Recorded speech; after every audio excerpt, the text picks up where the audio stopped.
మనము ఈ foreign direct ఇన్వెస్ట్మెంట్లో సంబంధించిన ఈ 2000 నుంచి 2019కి ఇండియాకి అత్యధికంగా ఏమేమి వచ్చాయి మనకు లభించాయంటే ఎక్కువ ఏ దేశాల నుంచి ఎంత పర్సెంట్ లభించిందంటే మ్యారిషస్ని 32% అని పెట్టడం జరుగుతుంది. సింగపూర్ నుంచి అయితే కేవలం మనకేంటంటే 20%. తర్వాత జపాన్ అండ్ ఇంగ్లాండ్ అయితే 7%, నెదర్లాండ్స్ మరియు యుఎస్ఏ అయితే 6% అవడం జరుగుతుంది. అయితే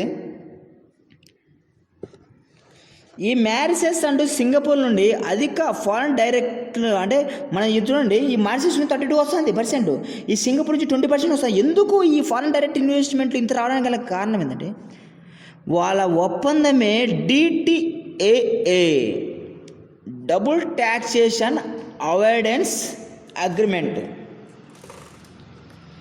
అంటే ఈ మ్యారిషస్ ఈ సింగపూర్ నుండి అధిక ఫారెన్ డైరెక్ట్ ఇన్వెస్ట్మెంట్ లభించడం గల కారణం ఏంటంటే double taxation avoidance agreement avoid చేస్తానంటూ గుర్తుపెట్టుకోవాలి. అయితే యుఎస్కి చెందిన కంపెనీ యుఎస్కి చెందిన కంపెనీ ఫోర్డ్ కంపెనీ ఏం చేస్తుందంటే ఇండియా పరిశ్రమ స్థాపించి లాభాలు పొందితే ఇండియా గవర్నమెంట్కి 40% పన్ను అనేది వస్తుంది. తర్వాత యుఎస్ఏ గవర్నమెంట్కి 29% పన్ను విధిస్తాడు. అంటే అనగా ద్వంద్వ పన్ను అనేది. ఈ భారం తగ్గాలంటే కంపల్సరీగా ఏంటంటే 2 దేశాల మధ్య DTA ఒప్పందం ఉండాలి. ఓకే అండి. ఈ అమెరికా అయితే మనకు పెట్టుబడి పెడుతుంది, కానీ ఏంటంటే DTA ఒప్పందం లేదు. ఇప్పుడు మోడీలు అందరూ బాగా కలుసుకున్నారు కాబట్టి మేబీ అనేది చేయవచ్చును. సరే, ఇక్కడ ఏంటంటే మనకు ఇప్పుడు ఏంటంటే ఏరే దేశం వచ్చింది. ఏరే దేశం వచ్చి నాకు కొంచెం డబ్బులు అనేది సంపాదించింది, లాభాలు పొంది. ఆ లాభం పొందినప్పుడు ఏంటంటే వాటికి సంబంధించిన వాటి దాంట్లో 40% అనేది మనకు పన్ను అనేది ఇండియా కట్టాలి. వాళ్ళ గవర్నమెంట్కి సంబంధించింది అంటే ఎవరి గవర్నమెంట్ ఉంటుందో వాళ్ళ గవర్నమెంట్కి 29% కట్టాలి.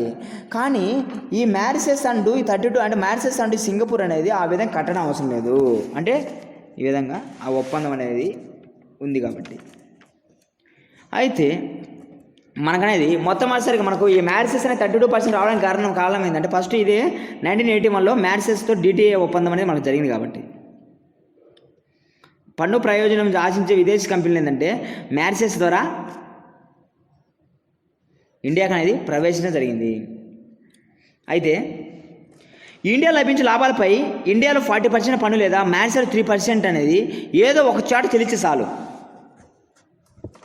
అంటే అటు మన ఇండియాలో డబ్బుల ప్రకారం దాని నాణ్యత ప్రకారం అంటే దాని యొక్క రేటు ప్రకారం 40% అని ఇండియాలో చెల్లించవచ్చు. మ్యారిషస్లో అయితే 3% అయినా ఏదో ఒక చోట చెల్లించే చాలు. అయితే ఈ DTA ఒప్పందం అనేది పై ఒప్పందం అనేది అడ్డు పెట్టుకొని ఇండియాలో ఏంటంటే బ్లాక్ మనీ అనే హవా అనేది చాలా మార్గాల ద్వారా మ్యారిషస్కి వెళ్ళి తెల్లదనంగా ఇండియాలో ప్రవేశిస్తుంది. మనకు శివాజీ సినిమా చూసాం కండి, బ్లాక్ మనీ మనకి బ్లాక్ మనీ పోయి వైట్ మనీ వచ్చినట్టు. ఆ విధంగా అప్పుడు ఏం చేసినట్టు 2016 మోడీ వచ్చిన తర్వాత ఏం చేసినట్టే ఈ లావాదేవీలు నియంత్రించినప్పుడు DTAలో ఏంటంటే DTA అంటే ఏంది మనకు డబుల్ ట్యాక్సేషన్ అవాయిడెన్స్ అగ్రిమెంట్. ఈ DTAలో అనేది మనకేంటంటే ఈ ఒప్పందంలో అనేది కొన్ని మార్పులు అనేది చేయడం జరిగింది. కొన్ని మార్పులు అనేది చేయడం జరిగింది. అయితే మ్యారిషస్తో DTA కొనసాగించారు. మ్యారిషస్తో ఏంటంటే ఈ DTA అనేది కొనసాగింపజేశారు. అయితే ఈ మ్యారిషస్ పెట్టుబడులపై బ్యాంకులో డిపాజిట్ చేస్తే వచ్చే వడ్డీపైన 7% పన్ను అనేది విధించారు. అయితే మ్యారిషస్ పెట్టుబడితో షేర్స్ కొని అమ్మినప్పుడు షేర్స్ ట్రాన్స్ఫర్ లావాదేవీలపై క్యాపిటల్ గెయిన్ ట్యాక్స్ దశల వారీగా కూడా విధిస్తారు. దశల వారీగా కూడా విధించడం అనేది జరుగుతుంది. ఎలాంటి దశల వారీగా అంటే మనకేంటంటే యాక్చువల్గా ఫస్ట్ 2017 వరకు అసలు 0 ట్యాక్స్ ఉంది దేని మీద, క్యాపిటల్ గెయిన్ ట్యాక్స్ మీద. కానీ 2017 నుంచి 2000 మనకు దగ్గరగా 18 వరకు రిజిస్టర్డ్ కంపెనీ అయితే 7.5% ఉండింది. అన్రిజిస్టర్డ్ కంపెనీ అయితే 20% ఉండింది. ఏది 2017 నుంచి 2018 వరకు. రిజిస్టర్డ్ కంపెనీ అయితే 7.5%, అన్రిజిస్టర్డ్ కంపెనీ అయితే మనకనేది 20%. తర్వాత మనకేంటంటే నెక్స్ట్ నుంచి మనకు ఇప్పుడు ప్రెజెంట్ వరకు కూడా రిజిస్టర్డ్ కంపెనీ అయితే 15% అనే పన్ను అనేది చెల్లించాలి. అన్రిజిస్టర్డ్ కంపెనీ అయితే 40% అనేది పన్ను చెల్లించాలి. ఓకే, 40% అనేది. అయితే ఫారెన్ డైరెక్ట్ ఇన్వెస్ట్మెంట్లో ఆకర్షిస్తున్న ప్రాంతాలు ఏంటంటే మెయిన్గా మహారాష్ట్ర, అంటే ముంబై రీజియన్ చూడండి 30% మంది అక్కడ పెట్టుబడి పెట్టడానికి ఆశిస్తారు. ఢిల్లీలో అయితే 20%, కేవలం ఢిల్లీలో 20%, కర్ణాటక అయితే 8%, తమిళనాడు అయితే 7%, గుజరాత్ అయితే 5%, మన ఉమ్మడి ఆంధ్రప్రదేశ్లో అయితే ఓన్లీ 4% అనేది ఈ విధంగా. ఓకే అండి, అంటే ఫారెన్ మనకేనండి ఫారెన్ ఈ డైరెక్ట్ మనకేంటంటే ఈ ఫారెన్ సంబంధించి డైరెక్ట్ ఇన్వెస్ట్మెంట్ సంబంధించింది 2000 సంవత్సరం నుంచి 2018 అత్యధికంగా ఏంటంటే ఫారెన్ డైరెక్ట్ ఇన్వెస్ట్మెంట్ ఆకర్షిస్తున్న రాష్ట్రాలు ఏంటంటే మహారాష్ట్ర 30%, ఢిల్లీ 20%, కర్ణాటక అయితే 8%, తమిళనాడు 7%, గుజరాత్ 5%, ఉమ్మడి ఆంధ్రప్రదేశ్ 4%, ఈ విధంగా అనేది. అయితే 70% అప్పుడు ఫారెన్ డైరెక్ట్ ఇన్వెస్ట్మెంట్లు ప్రాంతాలపై ఆక్రమించిన ప్రధాన కారణం ఏంటంటే మౌలిక సదుపాయాలు ఉండడమే మెయిన్. మౌలిక సదుపాయాలు అంటే ఏం లేదండి, ఈ రోడ్లు కానీ, రైల్వే కానీ, పోర్టులకు సంబంధించి కానీ, ఎయిర్పోర్ట్లు కానీ, నీటి వసతి కానీ, నైపుణ్యం గల శ్రామికులు కావచ్చు, నిరంతర విద్యుత్ కావచ్చు, ప్రభుత్వ రాయితీలు కావచ్చు, ప్రోత్సాహాలు కావచ్చు, ఏనా దాని ప్రకారంగా. అంటే దీన్ని బట్టి అర్థమైంది మహారాష్ట్రలో బాగా ప్రోత్సాహాలు ఉంది కాబట్టి అర్థం పెట్టుకోవాలి. తర్వాత 2000 నుంచి 2018 వరకు ఎఫ్డీఐ ఫారెన్ డైరెక్ట్ ఇన్వెస్ట్మెంట్ ఆకర్షించే రంగాలు ఇది. ఫస్ట్ సేవా రంగం మీద పడుతుంది, పడడం సేవా రంగమే, ఎందుకంటే ఆదాయం కూడా దాని నుంచి బాగా వస్తుంది. 18% అనేది ఎప్పుడు డేటా 2008 నుంచి 2018 వరకు మొత్తం క్యాలిక్యులేట్ చేసి సేవా రంగం అయితే 18%, సాఫ్ట్వేర్ హార్డ్వేర్ అయితే 9%, టెలికాం రంగం అయితే 8%, నిర్మాణ రంగం అయితే 6%. అంటే 2000 నుంచి 2018 అనేది ఫారెన్ డైరెక్ట్ ఇన్వెస్ట్మెంట్లో ఆకర్షించే రంగాలు ఏంటంటే సేవా రంగం అయితే 18%, సాఫ్ట్వేర్ హార్డ్వేర్ అయితే 9%, టెలికాం అంటే నిర్మాణ రంగం అయితే 8%, నిర్మాణ రంగం అయితే 6%. ఓకేండి, అయితే ఇండియాలో అయితే సేవా రంగంలో అధిక ఫారెన్ డైరెక్ట్ ఇన్వెస్ట్మెంట్లు ఆకర్షిస్తారు, అంటే సేవా రంగంలో పెట్టడానికి ఎక్కువ మద్దతు చూపుతారు. కానీ చైనాలో మాత్రం తయారు రంగంలో అయితే అధిక ఫారెన్ డైరెక్ట్ ఇన్వెస్ట్మెంట్ ఆకర్షిస్తుంది. ఎలా అది అంతే కదండి, చైనా వస్తువులు ఎక్కువ వస్తుంది ఇది కదా, దాన్ని బట్టి గుర్తుపెట్టుకోవాలి. ఓకే, ఇండియాలో అయితే సేవా రంగంలో అధిక ఫారెన్ డైరెక్ట్ ఇన్వెస్ట్మెంట్ ఆకర్షిస్తుంది.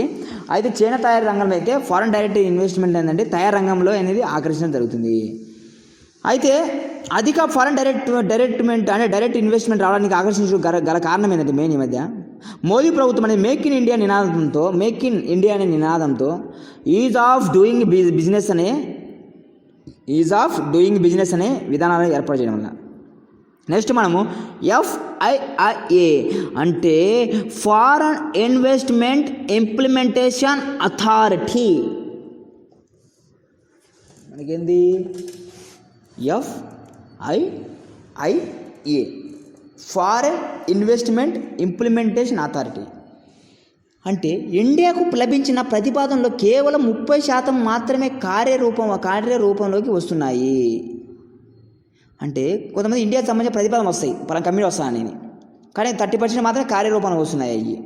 ఎందుకంటే ప్రతిపాదన పంపిన వాళ్ళు ఇబ్బందులు అడ్డంకులు ఉన్నాయనుకుంటే అది FIIA అనేది వాటిని పరిష్కరిస్తుంది. ఇప్పుడు చూడండి, చంద్రబాబు నాయుడు సింగపూర్ చేర్చా అని ఎవరు చంద్రబాబు గారు నాయుడు. కానీ ఇప్పుడు గవర్నమెంట్ మారడం వల్ల కొన్ని కంపెనీ ఎనికి తిరిగిపోతాయి. అలా ఎనికి తిరిగిపోకండి మేము ఉండామని వాళ్ళకు అడ్జస్ట్మెంట్ చేస్తారు. ఎవరంటే ఫారెన్ ఇన్వెస్ట్మెంట్ ఇంప్లిమెంటేషన్ అథారిటీ అనేది, అదనేది గుర్తుపెట్టు. అంటే ఎప్పుడైనా 100 కంపెనీలు వస్తాయని మాట్లాడకూడదు, కానీ 30% అనేది వస్తున్నాయి దాన్ని బట్టి అండి. Okay, next invest India limited. Next ఏం మాట్లాడుతున్నాం అంటే ఇన్వెస్ట్ ఇండియా లిమిటెడ్. ఈ ఇన్వెస్ట్ లిమిటెడ్ అని మనం మాట్లాడితే ఇన్వెస్ట్ ఇండియా లిమిటెడ్ అనేది federation of India chamber of commerce and ఇండస్ట్రీస్. ఈ ఇన్వెస్ట్ ఇండియా అనేది లిమిటెడ్ ప్రారంభమైంది. దేని విధంగా ప్రారంభమైందంటే ఈ federation India chamber of commerce and ఇండస్ట్రీస్లో 51% గాను ఈ మనకు గవర్నమెంట్ ఆఫ్ ఇండియాలో 41%తో ప్రారంభమైంది. ఇది ఎందుకు ప్రారంభమైందంటే ఈ FICCI అండ్ మనకు GOI అంటే గవర్నమెంట్ ఆఫ్ ఇండియా అనేది ఎలా ప్రారంభమైందంటే ముఖ్య ఉద్దేశం ఏంటంటే విదేశీ పెట్టుబడులను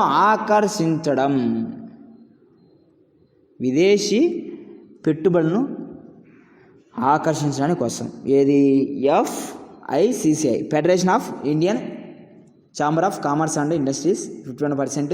ఈ GOI అనేది అంటే మనకేంది GOI అంటే గవర్నమెంట్ ఆఫ్ ఇండియా అనేది 49%తో ప్రారంభమైంది. అయితే వీటి యొక్క ముఖ్య ఉద్దేశం ఏంటంటే విదేశీ పెట్టుబడులను ఆకర్షించడమే దీని మెయిన్ ముఖ్య ఉద్దేశం.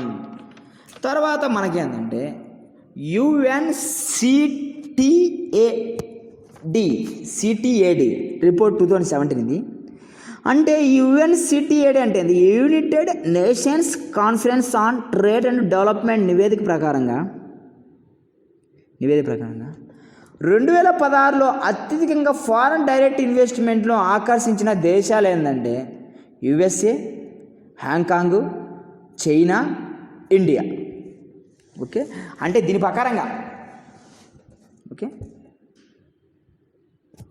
అంటే ఈ United nations conference on trade and development నివేదిక ప్రకారం 2016లో అత్యధికంగా ఫారెన్ డైరెక్ట్ ఇన్వెస్ట్మెంట్ను ఆకర్షించిన దేశాలు ఏంటంటే యుఎస్ఏ, హాంకాంగ్, చైనా, ఇండియా. మనకనేది లాస్ట్ ఇండియా ఎన్నో ప్లేస్ అంటే 10th ప్లేస్ అండి, గుర్తుపెట్టుకోవాలి. ఫస్ట్ అనేది యుఎస్ఏ, తర్వాత రెండోది హాంకాంగ్, మూడోది చైనా, లాస్ట్ది ఇండియా. అంటే లాస్ట్ కాదు సారీ 10వది ఇండియా. నెక్స్ట్ ఇండస్ట్రీస్ సిక్నెస్ అంటే ఏంటంటే పారిశ్రామిక కాయిల.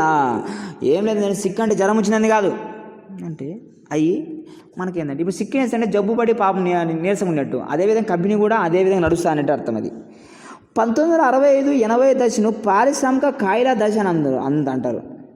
1965-80 అంటే 1965 నుంచి 80 దశను ఈ పారిశ్రామిక కాయిల దశ అని అంటారు. నేటికి ఈ సమస్య దేశ పారిశ్రామిక రంగంలో ప్రభావితం చేస్తూనే ఉంది. అంటే యాక్చువల్లీ ఫస్ట్ అనేది ఎక్కువ కాయిల పట్టే సంస్థ మనకేంటంటే దశ అనేది ఎప్పుడు ఎక్కడ జరిగిందంటే 1965 నుంచి 1980 అనే దశను పారిశ్రామిక కాయిల దశ అని అంటారు. నేటికి ఈ సమస్య అనేది పారిశ్రామిక రంగంలో ప్రభావితం చేస్తుంది. అయితే వీటికి గల అంతర్గత కారణాల గురించి మనం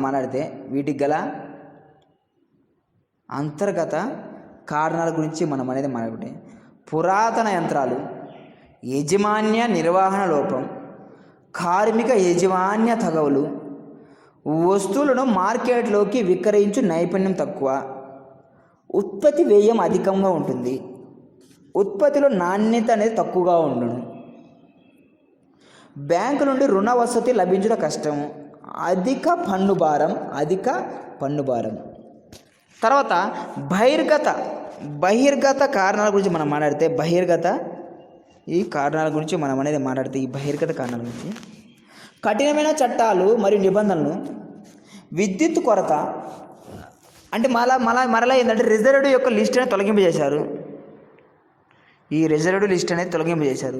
ఈ ముడి సరుకులకు సంబంధించిన ఏంటంటే కొరత కూడా, మళ్ళా ప్రభుత్వ పురస్కారాలు రాయితీలనే తగ్గడం వలన, సరుకు రవాణా అనేది వ్యయం అధికంగా ఉండడం వలన, ఎల్పిజి సంస్కరణ అంటే లిబరేషన్, ప్రైవేటైజేషన్, గ్లోబలైజేషన్ సంస్కరణ అనంతరం భారీ పరిశ్రమలతో పోటీ కూడా పెరిగింది కాబట్టి ఇది ఓకే, అది గుర్తుపెట్టుకోవాలి.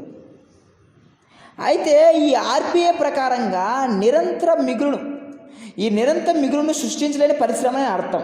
ఈ కాయిలా పడిన సమస్యలు అంటే అర్థం ఏంటంటే ఈ ఇండస్ట్రీస్ సిక్నెస్ అనేది నిర్వచనం ఇచ్చింది. ఏది నిర్వచనం ఇచ్చిందంటే ఫస్ట్ ఈ రిజర్వ్ బ్యాంక్ ఆఫ్ ఇండియా అనేది నిర్వచనం ఇచ్చింది. దీని ప్రకారంగా నిరంతరం మిగులును సృష్టించలేని పరిశ్రమని ఏమనంటే రిజర్వ్ బ్యాంక్ ఆఫ్ ఇండియా అని అంటాం. అయితే 1981 సంవత్సరంలో ఎన్టీ తివారీ కమిటీ అనేది నియామకం జరిగింది. అప్పుడు ఇందిరా సర్కారు ఉంది, మనకి ఇందిరాగాంధీ సర్కారు. 1981లో ఎన్టీ తివారీ అనే కమిటీ నియామకం చేస్తే అప్పుడు అతను ఈ 1985లో ఈ ఎన్టీ తివారీ అనే వ్యక్తి ఏంటంటే ఈ ఎన్టీ తివారీ యొక్క సిఫార్సుపై అంటే ఎన్టీ తివారీ సిక్నెస్ మీద అంటే దీనికి సంబంధించిన అంటే మిగులు విలువలను సృష్టించిన పరిశ్రమ వాటిపైన ఏంటంటే కమిటీ చేసినారు ఇందిరాగాంధీ ప్రభుత్వం అనేది. 1981 ఎన్టీ తివారీ యొక్క నియామకం. అయితే 1985 సంవత్సరంలో ఎన్టీ తివారీ కమిటీ సిఫార్సుపై ప్రవేశపెట్టారు అని మనం మాట్లాడితే ఎస్ఐసిఏ అంటే ఏంటంటే సిక్ ఇండస్ట్రీస్ కంపెనీ యాక్ట్ అన్నాడు. అంటే ఏమన్నాడంటే ఈ సిక్ ఇండస్ట్రీ కంపెనీ యాక్ట్ అని ప్రవేశపెట్టారు. మరియు ఈ సిక్క ప్రకారం ఇదంటే ఈ ఎస్ఐసిఏ ప్రకారంగా కాయిలా పడిన సంస్థలు అనగా అర్థం ఏంటంటే ఈ సంస్థ అప్పులు, సంస్థ నష్టాలు, ఆస్తి విలువకు మించి ఉండుట. అంటే ఒక ఆస్తి విలువ ఏంటంటే 100 కోట్లు ఉంటుంది, వానికి అప్పులు 100 కోట్ల కన్నా 100 కోట్ల కన్నా ఉంటే ఇంకేముంది, వాడేం ధనవంతుడా ఆ విధంగా. ఓకే మనకనేది ఓకే. తర్వాత 1987లో ఈ ఎస్ఐసిఏలో చట్టంలో భాగంగా ఒకటి ఏర్పాటు అంటే ఈ 1987లో నెక్స్ట్ 1987లో ఈ సిక్ ఇండస్ట్రీస్ కంపెనీ యాక్ట్లో భాగంగా మనకేందంటే ఎస్ఐసిఏ చట్టంలో భాగంగా ఒకటి ఏర్పాటు ఏంటంటే ఈ 1987లో BIFR board for industrial finance and reconstruction, board for industrial finance and reconstruction అనేది ఏర్పాటు చేయడం అనేది జరిగింది. ఓకే, అయితే తర్వాత ఏంటంటే కాయలపడిన సంస్థ పరిశ్రమ మూసివేయాలన్నా దాన్ని కొనసాగించాలని నిర్ణయం ఎవరు తీసుకుంటారంటే ఈ ఎస్ఐసిలో భాగంగా ఉన్న ఈ 1987లో ఏర్పడిన board of industrial finance and reconstruction అనేది నిర్ణయం తీసుకుంటుంది. తర్వాత 2007 సంవత్సరంలో ఈ బాలకృష్ణ అనే వ్యక్తి అంటే బాలకృష్ణ ఎరాడే అనే వ్యక్తి ఏం చేశాడంటే 2002లో ఒక సిఫార్సు చేశాడు. ఏమని సిఫార్సు చేశాడంటే ఎస్ఐసిఏ అండ్ BIFR రద్దు చేయమని. ప్రభుత్వం రద్దు చేసేసింది. తర్వాత 2002 సంవత్సరంలోనే జేజే ఇరానీ అనేది ఈ కంపెనీ చట్టంలో భాగంగా కాయిలా పడే నిర్వచనం గురించి కూడా పేర్కొనింది. ఈమె ఏంటంటే ఈ జేఏ ఇరానీ అంటే 2002 ప్రకారంగా ఏమని పేర్కొనిందంటే వరుసగా 4 సంవత్సరాల అప్పులు నష్టాలు ప్లస్ 50% ఆస్తులకు మించితే అంటే ఈ నష్టాల అప్పులు అనేది 50% అంటే మొత్తం 100% అవసరంలే, జస్ట్ 50% ఆస్తులు మించితే లేదా గడువు ముగిసిన తర్వాత 9 నెలల వరకు చెల్లించిన అప్పును చెల్లించబోట. ఏం చెప్పి 4 సంవత్సరాల వరకు అప్పులు ఉంటాయి ప్లస్ నష్టాలు కూడా. కాబట్టి దాని అప్పులు ఏంటంటే 50% కంటే మించితే ప్లస్ 9 నెలల వరకు ఈ అప్పులు అనేది ఎవరు చెల్లించకుండా ఎక్కువ మురగ పెట్టుకుంటే అంటే ఇది ఎక్కువ ఏంటంటే ఈ డబ్బులు చెల్లించాలి 9 నెలల లోపల. ఆ విధంగా ఉండాలి చెప్పింది, నిర్వచనం ఇచ్చింది. తర్వాత అయితే కాయిల పడిన పరిశ్రమ కొనసాగింపు లేదా మూసివేత నిర్ణయాన్ని ఇంతకుముందు ఏం తీసుకుంటానింది BIFR తీసుకుంటానింది. ఇప్పుడు ఏంటంటే కంపెనీ లా ట్రిబ్యునల్ తీసుకుంటుంది. ఈ నేషనల్ కంపెనీ లా ట్రిబ్యునల్ అనేది ఎప్పుడు ఏర్పడిందంటే June 1, 2016 ఏర్పడింది. ఈ కాయిల పడిన పరిశ్రమ కొనసాగింపా లేదని మూసివేసిన నిర్ణయాన్ని మనకు నేషనల్ కంపెనీ లా ట్రిబ్యునల్ తీసుకుంటుంది. అది కూడా ఇప్పుడు June 1, 2016 ఏర్పడింది. తర్వాత 2004లో మనకు కాయిల పడిన ఈ మనకు సెంట్రల్ పబ్లిక్ సెక్టర్ ఎంటర్ప్రైజెస్ను పునరుద్ధరణకు ఏం చేసిందంటే దాన్ని పునర్నిర్మించడానికి మనకు board for reconstruction of public sector enterprises అని ఏర్పాటేశారు. ఓకే, 2004లో కాయిలా పడిన ఈ సెంట్రల్ పబ్లిక్ సెక్టర్ ఎంటర్ప్రైజెస్ పునరుద్ధరణకు ఏం చేశారంటే board for reconstruction of public sector enterprises అనేది ఏర్పాటు చేయడం జరిగింది. ఓకే.